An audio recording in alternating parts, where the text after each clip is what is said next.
So what I'd like to do with the time that I have today is to try to give you an idea of who I am.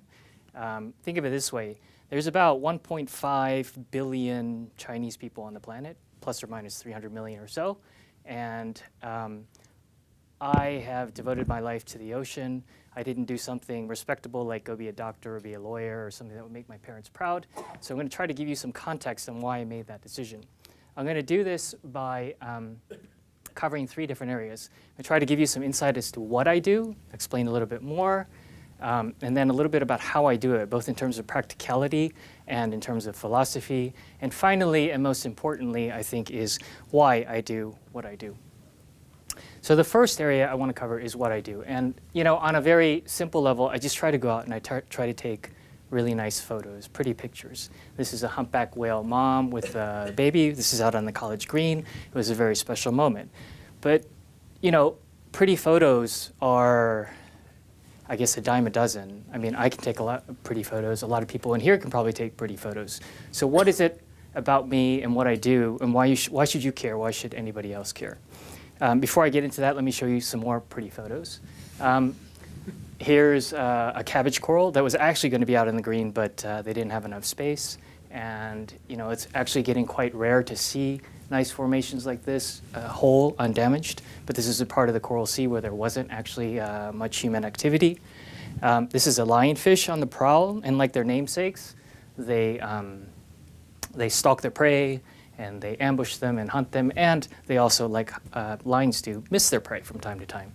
And then I get to see things like this, which is just a lot of fish circling around parts of a used jetty, or an unused jetty actually, with corals and sponges growing on top of it. I get to meet a lot of interesting characters, like a very funny fish. This is actually a moray eel. It was a very large one.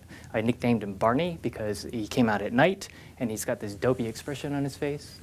And then this is the very opposite end of the spectrum, is a very small fish with an attitude problem. This is a jawfish, and he was about the size of my thumb. And some fish are just so alien that they should be portrayed as alien, as if coming down from space. I guess over the past, particularly 10 years or so, I've become well known for primarily cetacean photos. I devote most of my time to cetaceans, and things like this, which is an orca that's hunting herring. This is up in Norway, in Senja, earlier this year. I probably spent about 3 weeks observing them, and finally on the last day was able to capture the behavior that I wanted to here. Here is a gray whale baby with its mom, and the baby's making eye contact. If you haven't been to Baja and you haven't seen the gray whales there, I highly recommend that you do. It's very rare on this planet to find wildlife that insists that you interact with it, and that's exactly what the baby's doing now. And then there's humpback whales engaging in their cooperative hunting behavior, which is an incredible sight to witness. So I guess the thing that makes me different, or how I kind of view myself as being different, is encapsulated in, oops, oh, excellent, in screwing up the, in this phrase, which is ars gratia scientia, which is Latin for art for the sake of knowledge. And I came up with this when I was redoing my website a few years ago, because I wanted to try to encapsulate how I approach things. And basically, it's obviously a ripoff of ars gratia artis, but I just wanted to communicate both to myself and to other people that I was working with, is that the knowledge part is what I'm really interested in. And to some extent, the photos are a byproduct of learning about whatever it is. In the past 10 years, it's mostly been cetaceans, but learning about it through books, learning about it through reading science papers and talking with scientists, and learning about it by spending hundreds and hundreds of hours on the ocean and in the ocean. So let me give you a specific example. In the year 2000, I met this whale, which is a sperm whale. It was the first time that I actually had a very good encounter with a whale. And I got into the water. It pinged me with sonar really hard, like painfully hard, and then it took me in its mouth. So to make a long story short, because that's like a 15 to 20 minute story, which is most suitable with whiskey, we became really good friends, and we spent about 3.5 hours together. We made eye contact, It got to know me, I got to know it, and by the end of that 3.5 hours or so, we actually didn't want to leave each other. When I had to go, because we were really far out from land and it was getting dark, the whale would not leave the boat. Now that got me thinking, like I was actually really scared when I had this encounter, one, because it took me in its mouth, but also because the stories that I heard from the local fishermen were those stories that were kind of scary. But this was a part of Japan where they had killed whales before, and actually lots of people had killed whales before, not just the Japanese. And the stories that were carried over from them were, of course, not such great stories. But then I started thinking, wait a minute. This whale wanted to be friends with me. We had a great time. It took me in its mouth, not because it was being aggressive, but because it was being curious. So that whale literally changed my life. It also has a long line hook in its mouth and a long line trailing back. This is taken on film, so the resolution's not that great. But this became front page news on a major Japanese newspaper, and it cast me into the spotlight in Japan. It got me sponsorship from Fujifilm just in time for the digital era.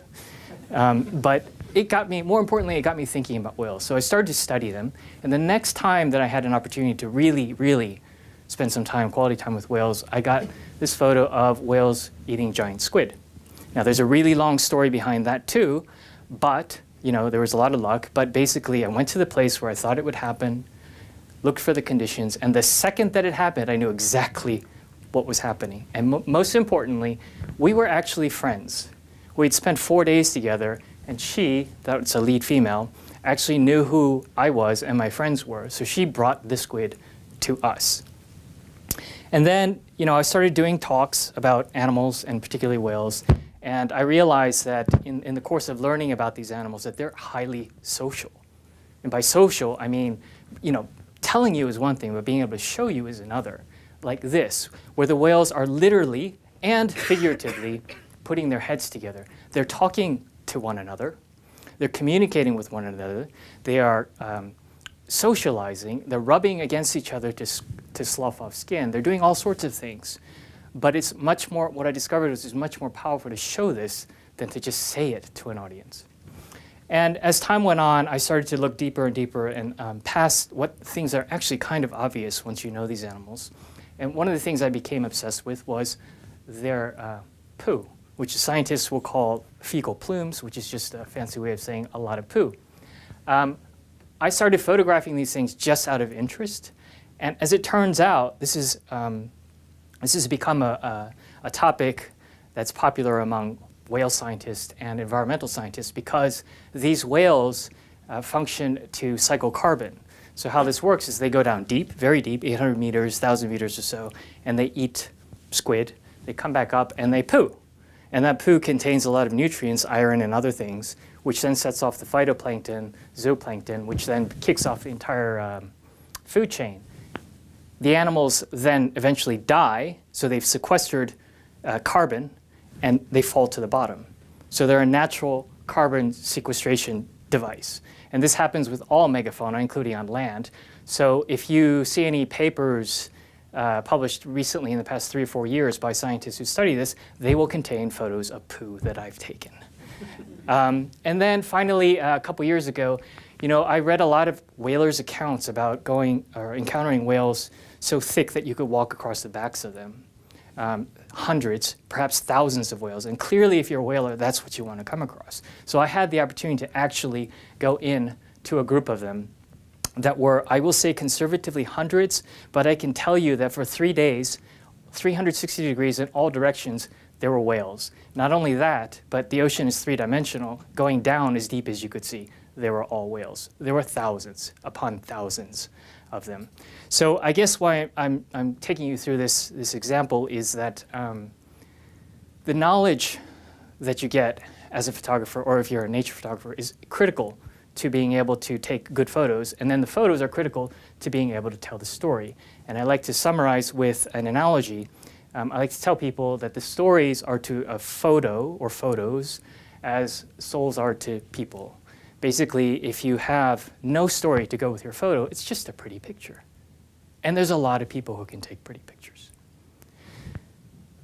So the second part of what I want to talk with you about is how I do this. I mean, you guys all know that it's really expensive to do this, the travel, the gear, all this stuff, and it's not getting any easier. So how do I manage to go all over the place and try to create photos that are beautiful, original, and meaningful at the same time? There's a few concepts. I mean, obviously this is a huge, huge topic, but a few concepts that I try to keep in mind. First, in practical terms, is to diversify. And what I mean by this is in terms of income. Like, a few people are lucky enough to be able to just take photos and make a living. You just heard from Luke, for example, he creates stories and there's some video in there. I mean, there's already some diversification in there. But in my case, and this is going to be different for everybody, I sat down and thought about what I'm actually going to make money from this year. This is, in order of priority, how my income is coming in this year. Trips, I take people on trips. I'm very lucky that I have a very dedicated group of people around the world, small. I'm not looking for a mass audience, but they're good people who are concentrating on not photography per se, but on learning. And I've cultivated those people. Print sales, which is a big surprise to me. A lot of people have been buying prints from me. Writing, photo sales, talks, and other. And this will change every year. I mean, it slightly juggles around. I think the second point I want to cover, which is more a philosophical thing, is that if you decide you want to become a photographer or a visual artist of any sort, you need to have a unique selling proposition. You need to set yourself apart from the crowd. In my case, right now, number one for me is cetaceans. And not just taking photos of whales, because you can do that pretty easily. It's trying to take the knowledge that I have gained, both from practical experience and from reading papers and talking to scientists, about their behavior and what makes them unique. Like here, this is a humpback whale that's showing not only its incredible strength and agility, but also its vanity. It's showing off. And this one was actually showing off to me. It's a misguided humpback whale, but it is showing off. Another example is here. This took me forever to try to get this perfect circumstance, but this is the situation is there's a bunch of boys and they're competing for a girl. And in that situation, there's always a strongest boy, one, maybe two, and they need to demonstrate their strength. And in this case, how they do that is this specific technique. They're wasting air, essentially, and saying, look at me, I can blow all these bubbles, and I am the strongest. So, this is something that it's just, you got to know what you're looking for, and then you got to go down, this is about 25 meters deep, and capture it right at the right second. And then, there's some tender moments, like, whales are mammals. So like this is just actually from a few weeks ago, a baby whale, a baby boy, that's nursing with its mom. So, to get photos like this, you need to have the female be comfortable with you. You need to know how to do that, spending a lot of time with it. To give you some other examples, here is a blue whale. Now, when people look at blue whales, if you're on a whale watching boat and you look at blue whales, all you're going to really see is flat, kind of hard thing, like a log or submarine. So what I wanted to do is try to illustrate the point that blue whales are actually really flexible, supple, and they use the same S-curve motion that all animals in the ocean use. If you think about it, eels use it, sharks use it, even fish with their fins, they're all moving in S-curves. That's the fundamental way that you get propulsion in the ocean. But how many times have you seen that a whale's spine can flex like that? So I was fortunate that this blue whale allowed me to stay with it for a long time, which is rather unusual. And then, if you're lucky enough to be doing things like this, and I consider myself to be very lucky, not all the photos you take need to necessarily be beautiful photos. Like this is a humpback whale that's wrapped up in a long line. If you see all of the kind of light tan, pinkish stuff, those are whale lice that have just completely exploded because normally there's whale lice on all the whales, but the population is controlled probably by their immune systems. But this is a whale that was about to die, clearly. There were 3 large tiger sharks in the water, a bunch of bronze whalers, and a whole bunch of other small sharks. So it got in, took the photo, got out. But it's important, conservation and delivering these messages and showing people, and this photo has been used for many lobbying efforts, to show the effects that we have. And similarly, this is what's left of a blue whale after being hit by a ship.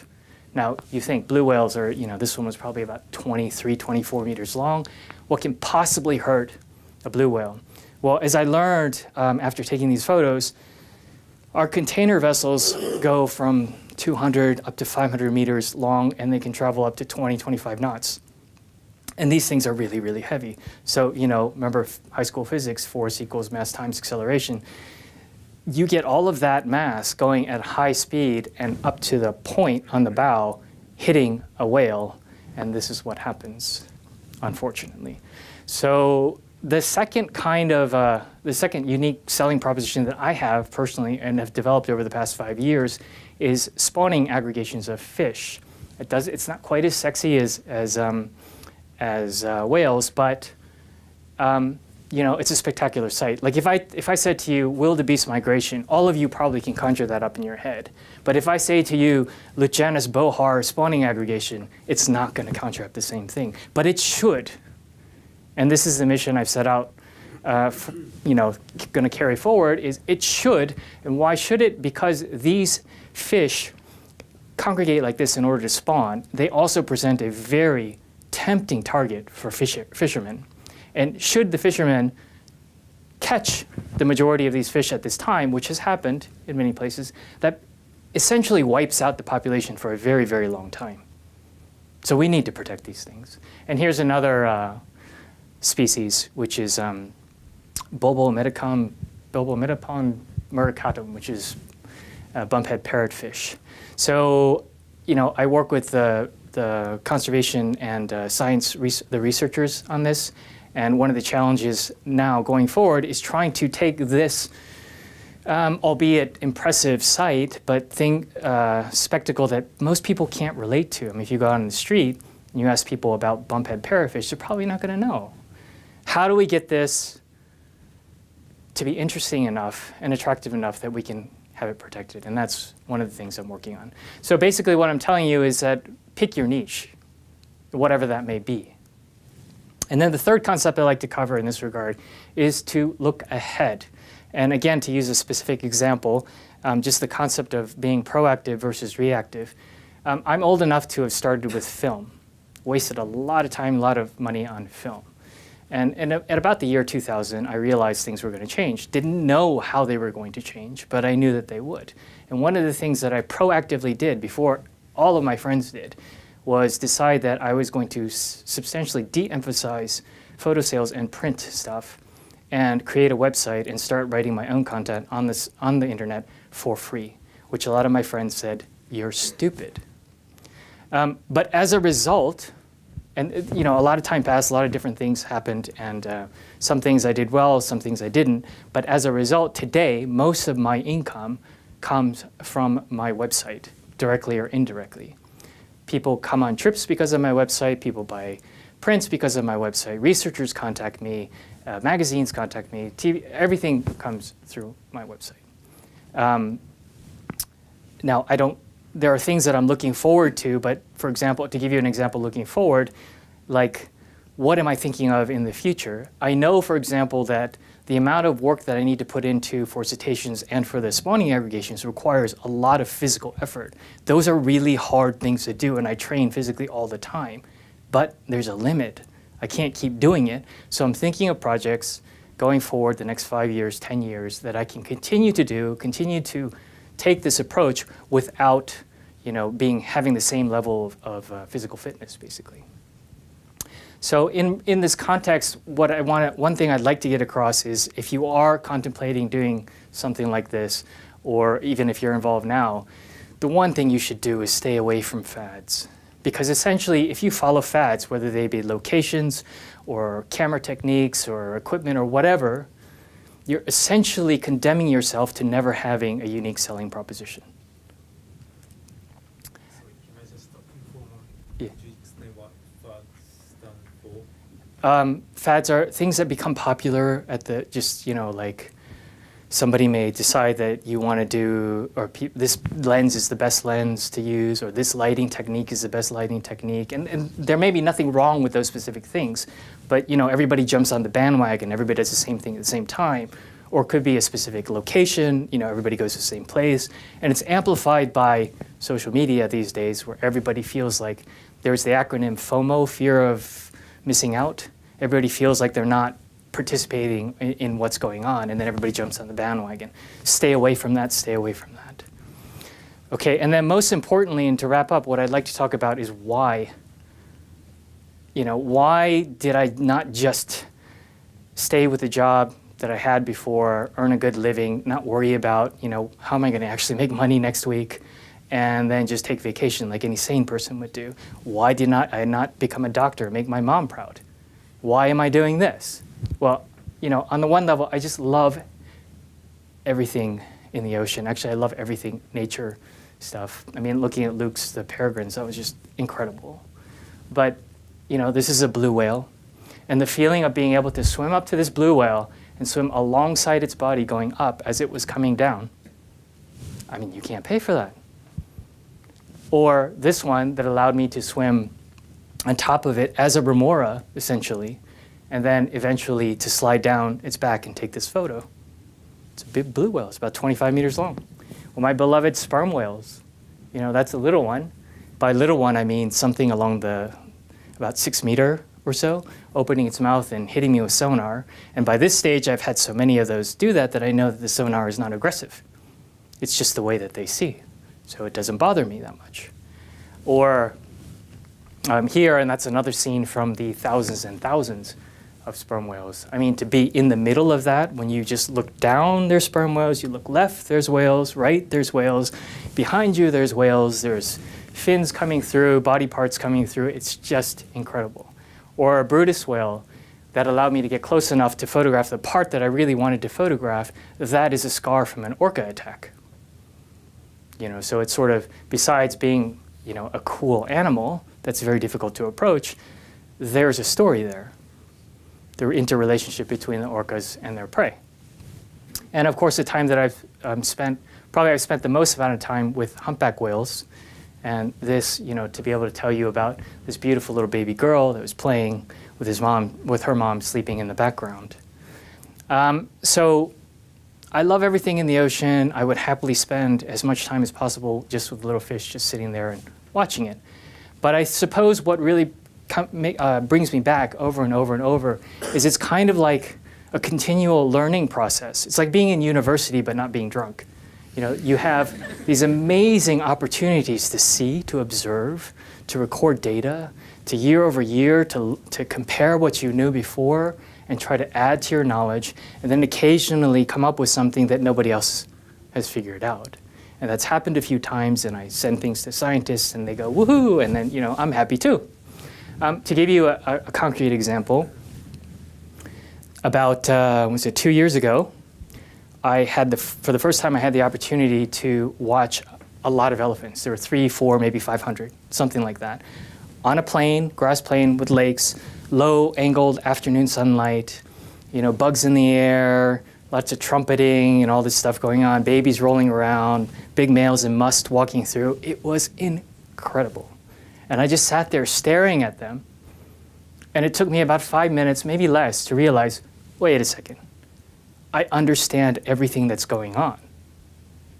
The reason I understood was not because I knew anything about elephants. I didn't know anything more than probably average knowledge. It was because I knew these animals. Sperm whale society and elephant society run in parallel. Their structures are very similar. In fact, they're so similar that if you know one, you know the other. And it just kind of dawned on me. I suppose I never thought about it because I never had the opportunity to sit there and look at elephants. But if you know elephants, you know sperm whales and vice versa, or a large part of it. And then what it really all boils down to for me is in this character. It's a Japanese character for dream, yume, which can be, like in English, it can be literal or it can be figurative. And I mean it in the figurative sense.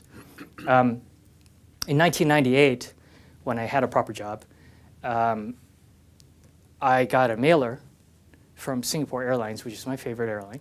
And they were offering shark fin soup to their customers. So I thought about it, and I wrote them a letter. It was very succinct, very polite, very respectful, saying, I don't think you should do this for these reasons. I know customer service is your number one priority, and I understand why you're thinking about this, but it's not a great idea. So I got a polite non-reply reply. I wrote back to them again. And then this was in 1998, so the internet wasn't as advanced as it is now, but I spent about 36 hours on the internet finding anybody who had anything to do with the ocean. And this was using search engines like Alta Vista, which doesn't exist anymore. And I came up with hundreds and hundreds of places. I mean, dive clubs, conservation agencies, anybody. And I wrote a cover letter saying, here's the situation, I really need your help. And here's the form letter that I've come up with. Will you please consider sending it by email or by fax or by letter? Because we still did that back then. And then simultaneously, I had a friend who was a personal friend of the CEO of Singapore Airlines. And I asked him to pass along this message and say, here are the people who gave me the polite non-reply, and this is what I'm doing. I really don't want to cause problems for Singapore Airlines, but I'm going to if we need to. 10 minutes later, I had a reply from the CEO saying, call it off. We're taking this off. And then at that point, I kind of realized, wow, you can actually make a difference. So I wrote to everybody that I'd written to, and this was another 36 hours or so of writing, explaining the situation. I wrote another form letter saying thank you to the CEO and asked everyone to send it in to say thank you. And then it happened again with Thai Airways, same thing. And by this time, I actually had a lot of people who were ready to go. And then a whole bunch of other companies that would not be happy seeing their logos up in this context. But the important thing is that, had a dream, something I wanted to affect, and it worked. And these days, the shark fin issue, there's a lot of people working on it. In fact, it's really funny because I get mailers and I see my language that I wrote in 1998 there. It's still there. And then because I've been doing a lot of work with cetaceans, there are still some hunting going on. Everybody in here probably knows about it. There's not a lot. It's not a huge problem, but there is. A couple years ago, I got asked to go to a whaling community in Japan to give a talk about whales. I kind of got ambushed into it. I didn't expect it. I was there for another thing. And then one thing led to another. I ended up talking with government people. They invited me to lunch, and they ordered whale. And all eyes, there were like 15 people, all eyes were on me to see if I would order the whale. I didn't. I didn't broach the subject. And finally, they couldn't stand it, and they asked me about my position. I explained politely. And I told them about the experiences I had. I pulled out my trusty iPad and started showing them photos. 2 days later, I got an invitation from the government of this area asking me to go down to do a photo exhibition and to do talks about whales for the whaling community. So I actually had plans to go continue my efforts with the spawning stuff, and I canceled that because I knew there would not be another opportunity. I did the talks, and this is from the school. They sent me a whole bunch of materials. The kids all wrote me letters. And I can tell you, hand to my heart, there's not a single kid in that school who will ever think about hurting a whale. And we're really good friends now. I've been there again, and I'm going there again next year. And everybody from this tall to 80, 90-year-old people were there at the talk. And I thought I might get some resistance. Nothing. What it's about for me, as I alluded to at the beginning of the talk, is I'm Chinese by background. I spent half my life in Asia, half my life outside of Asia. But why I do this, there's not a lot of us in Asia. It's kind of lonely out there. There's not a lot of people saying the things that I'm saying. There's some. Fortunately, there's more than there were 20 years ago. But lots of people have cameras now. But there's way too many who are using the cameras for essentially social media posts about how awesome they are. And there's not enough people doing what the people who are gathered here are doing and saying, wait a second. There's things going on that we need to change, that we need to affect. you know, and I get a chance to take photos like this because I can show photos like this, and I can tell the kids and other people, general audiences, this is the love between a mother and a child. It is no different than the love between a mother and child, human child, and a human mom. And so I guess what I'm saying is that a lot of the stuff that I do, most of the stuff, as a matter of fact, does not make headlines. But I'm sure that the things I do help to determine the headlines of tomorrow. And that is why I've chosen to spend my life in the ocean. Thank you for your time.